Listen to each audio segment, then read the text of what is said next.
ladies and gentlemen.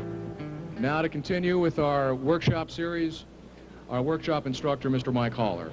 Same pot scrubber that you see in the little glass jar here, where the big bubble would come out and then it's broken up by all the little weaving paths of the pot scrubber. Another way is through a diffuser plate, where we have the air coming down through the center, and then you see the holes that are drilled the whole way around the perimeter there. So the one big bubble comes out and then it's broken into a bunch of smaller bubbles by the diffuser plate. So now, let me just rehash everything. We're going to bring air in through, and like in this bubbler, it comes down through this big pipe and then diffuses underneath the plate. Here we've got a steel tube that runs down, discharges the air where it bubbles up through the stainless steel wool. The plate should be just below the top of the surface level of the fuel, so that you have the big bubble come up and it's going to hit the plate and it's just kind of work its way around and then work up through. So you can have it pretty much anywhere underneath the surface, but I seem to refer just a little bit, maybe a quarter of an inch under the surface level of the fuel. We're trying to phase change our liquid fuel into a vaporized fuel. That vapor then gets fed to the reactor, but if you feed liquid into the reactor, you don't get a very good reaction. In fact, you don't get any reaction.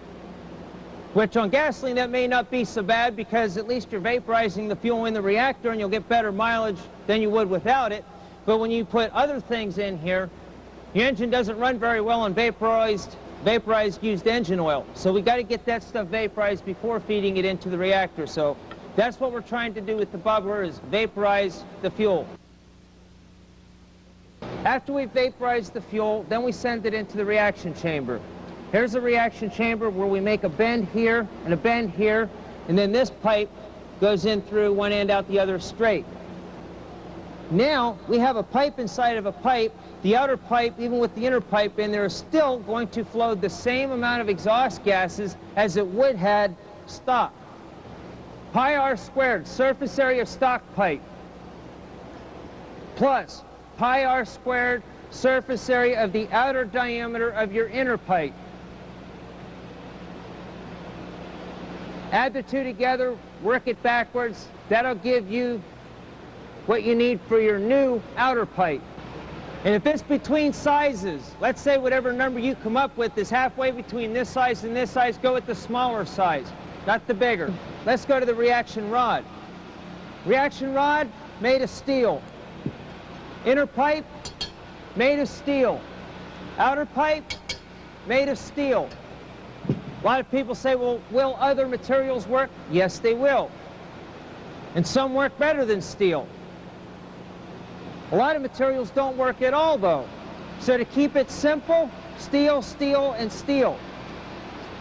Now the clearance between this rod and the inner pipe is going to be about the same no matter what you're building, whether it's a small setup like this, something the size of the Suburban, or if you've got an irrigation pump that's going to take a reactor like this, the clearance is still pretty much the same.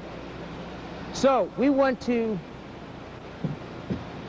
tune the diameter of this rod and this pipe for the size of the engine. The length of the rod is tuned to the fuel that we're using.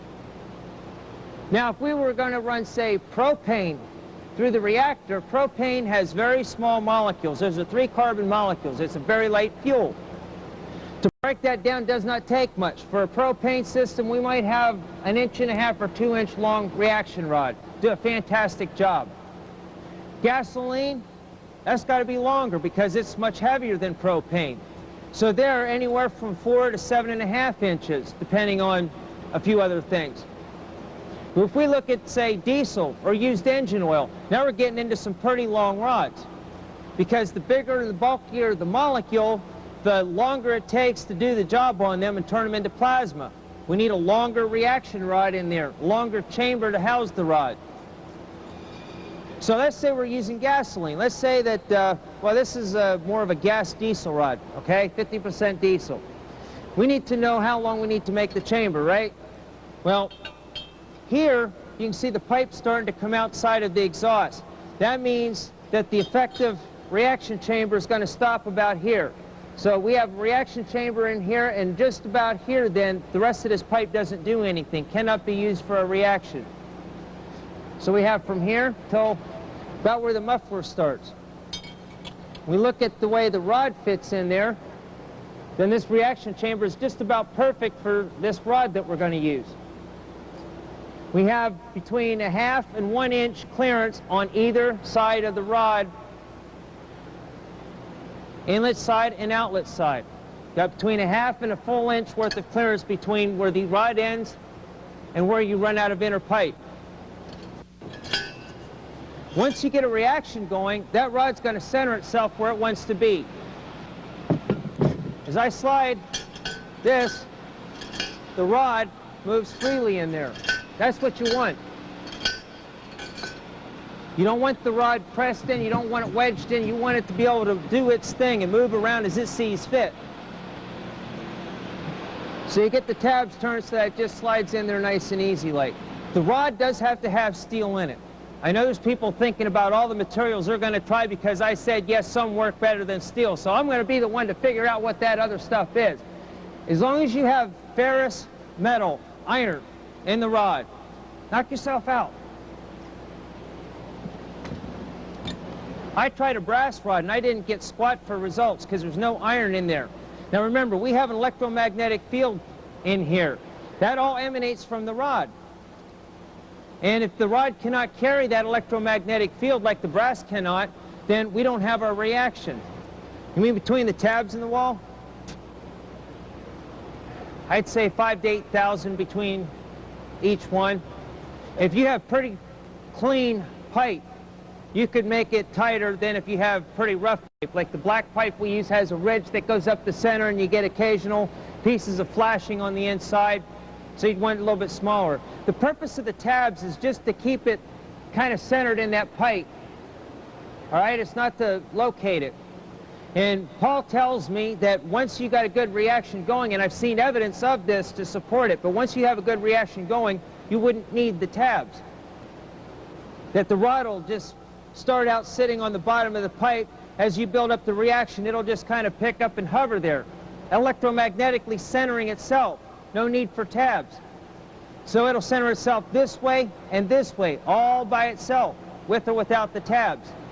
So you need some stops in there because usually when you have something like this elbow here, if the rod comes out past the pipe, it'll drop down and then the tabs will stick. And if it goes that far, then you've got part of the rod that's not doing you any good for a reaction anyways when you do get the heat buildup. So there's a couple things you can do. One is the twisted wire, and you just drop it in there to kind of put a spacer between your fitting and the rod. Another thing you can do, get a 12-penny nail and a drill bit just a hair smaller than the nail. Figure out where you want the end to be on your pipe. Drill a hole through there, drive the nail in, cut off all but about 1/8 of an inch, flip it over, and then mushroom that part that you cut off with a hammer. Now the rod will go as far as that nail and stop. The difference in diameter of the rod between the generators and the Volkswagen is 1/32 of an inch, and that makes a difference.